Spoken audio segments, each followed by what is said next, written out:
Das war nur eine Übung, ist aber ein wichtiger Bestandteil der Segelflugausbildung.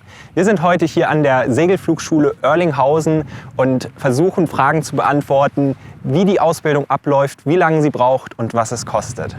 Seit 1956 werden hier Piloten ausgebildet. Die Segelflugschule Oerlinghausen ist mit 20.000 Starts pro Jahr, 3 Sechstrommelwinden, 11 doppelsitzigen Segelflugzeugen und 7 Einsitzern eine der größten weltweit. Hierfür ist natürlich auch eine beachtliche Infrastruktur notwendig, welche wir uns später noch genauer anschauen werden. Vielleicht klingt Segelfliegen auf den ersten Blick langweilig. Jedoch ist diese Art von Flugzeug trotz ihrer teils großen Spannweite sehr manövrierfähig. Wir schauen uns jetzt mal genauer an, wie die Steuerung eines Segelflugzeugs funktioniert.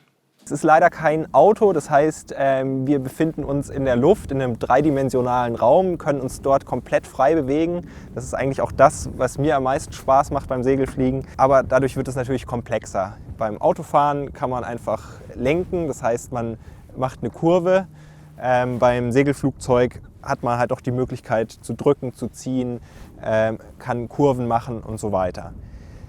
Schauen wir uns mal genauer an, hier wie die Steuereingaben erfolgen. Wir haben den Steuerknüppel, damit kann man hier das Querruder steuern, damit kann man rollen, dann hat man hier das Höhensteuer, drücken und ziehen, damit kann man schneller werden, langsamer werden. Vorne gibt es noch die Seitenruderpedale, die man mit den Füßen bedient.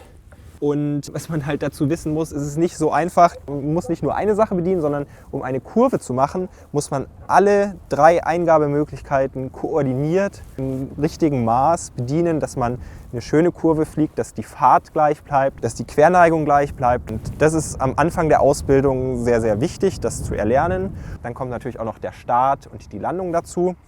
Für die Landung benötigt man dann noch die Bremsklappen, die einfach Widerstand erzeugen, dass man steiler landen kann. Segelflugzeug gleitet relativ gut und wenn man jetzt ohne irgendwelche Klappen landen würde, ohne Bremsklappen, dann würde man einen sehr, sehr flachen Anflug machen und das geht zum Beispiel hier mit den Bäumen natürlich nicht.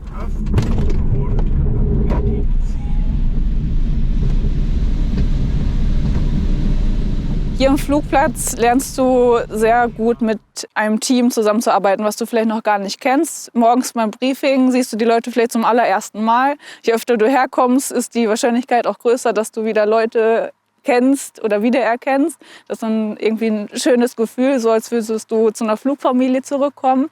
Und hier am Platz geht es ja nicht nur ums Fliegen, sondern wenn du hier Caddy fährst und keiner hat Bock auf Caddy fahren, dann funktioniert das nicht. Du kannst nicht nur fliegen, aber hier am Boden muss es auch funktionieren. Am Boden gibt es so viele Aufgaben, den Startschreiber, die Caddy-Fahrer, die die Flugzeuge auch wieder abholen und zum Start zurückbringen, die Leute, die die Flugzeuge vorne einklinken. Ohne das funktioniert das nicht. Klar, alle haben voll Spaß am Fliegen und wollen unbedingt in die Luft, aber wenn es am Boden nicht funktioniert und jeder nur für sich ist, funktioniert das nicht. Segelflug ist einfach ein Teamsport. Thermik geflogen bist du schon? Ein bisschen jetzt, heute angefangen. Ja, das Tolle hier ist halt, dass du auf so viele Starts kommst. Also allein in den letzten 2 Wochen, ich habe letzte Woche ja erst angefangen, obwohl so viele Feiertage dazwischen waren, bin ich auf rund 45 Starts gekommen. Ich glaube, das schafft man in keinem Verein. Genau, an allererster Stelle die Landung üben wir jetzt nochmal. Start soweit klappt auch, aber die Landung ist gerade unser Fokus. Halten, höher halten, ja. Okay.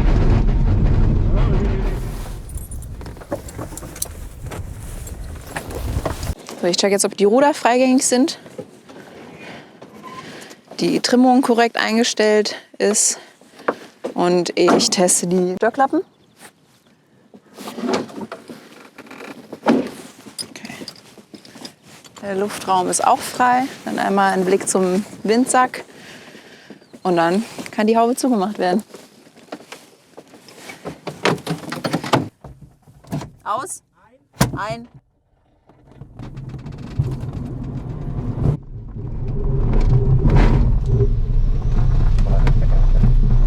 Schon noch ein bisschen länger, aber ist okay. Aber nicht zu stark. Guck mal links raus, wenn du mal links raus guckst, der Flügel, das ist schon so 45 Grad Warnarm. Also jetzt wieder ein bisschen, jetzt kannst du so ein Hauch, genau, passt.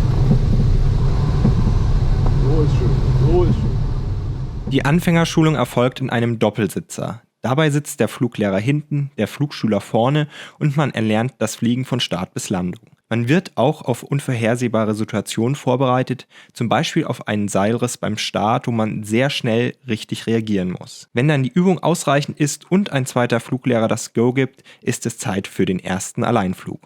Max ist soweit. Ja, ich glaube, ich bin soweit. Wir haben genügend Seilrissübungen gemacht. Alle Verfahren sind bekannt. Und der Max darf jetzt seinen ersten Alleinflug im Segelflug machen. Hals- und Beinbruch. Danke. Wir sehen uns unten. Wir sehen uns unten. Viel Spaß. Danke. Genieß es. Ne? Weil es ist ja der erste Alleinflug im Segelflug. Ne? Vergiss den Leben lang nicht.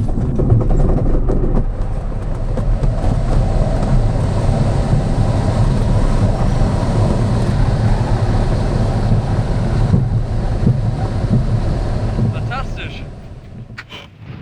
Super Spaß gemacht. Das ist aber auch aufregend. Das war eine mega gute Landung. Ehrlich? Richtig schön abgefangen und so. Super. Saugeil. Ja, klasse. So, Max, herzlichen Glückwunsch zur A-Prüfung. Carsten, danke. Bin super happy. Ja. Gut geklappt. Nee, hast du auch wirklich gut Absolut. gemacht. Waren Ja. keine Fehler zu erkennen. Ja. Perfekt. Wie geht's denn jetzt weiter? Jetzt müssen wir die B-Prüfung machen. Das haben wir ja auch gestern schon alles geübt, das Programm dafür. Rechtskreis, Kreiswechsel, Linkskreis, Ja. dann Rollübungen Im Gegenanflug? zum Gegenanflug hin und eine Ziellandung nach dem Landetee innerhalb von 100 Metern aufsetzen. Und C-Prüfung kriegen wir aber heute nicht mehr hin, weil da fehlt uns die Thermik. Da musst du dann mal 30 Minuten oben bleiben.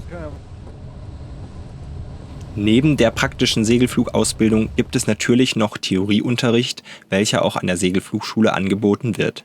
Für den Segelflugschein muss man dann eine theoretische Prüfung ablegen, ein Funksprechzeugnis machen und die praktische Prüfung bestehen. Zeitlich sollte man etwa eine Saison für den Segelflugschein einkalkulieren. Selbstverständlich ist es auch möglich, nur einen Teil der Ausbildung an der Segelflugschule zu machen. Preislich bleibt man unter 4.000 € bis zum Segelflugschein. Es gab auch schon Schüler, welche es mit 2.500 € geschafft haben, jedoch liegt der Durchschnitt bei etwa 3.500 €. Davon sind ca. 500 € für die theoretische Ausbildung mit den Prüfungsgebühren bereits inbegriffen. Super interessant finde ich auch hier die 6 Trommelwinde, die den ganzen Flugbetrieb sehr effizient macht. Aber mehr dazu im nächsten Video. Da schauen wir uns die verschiedenen Startarten an, schauen uns noch die Flugschule genauer an und bis zum nächsten Mal.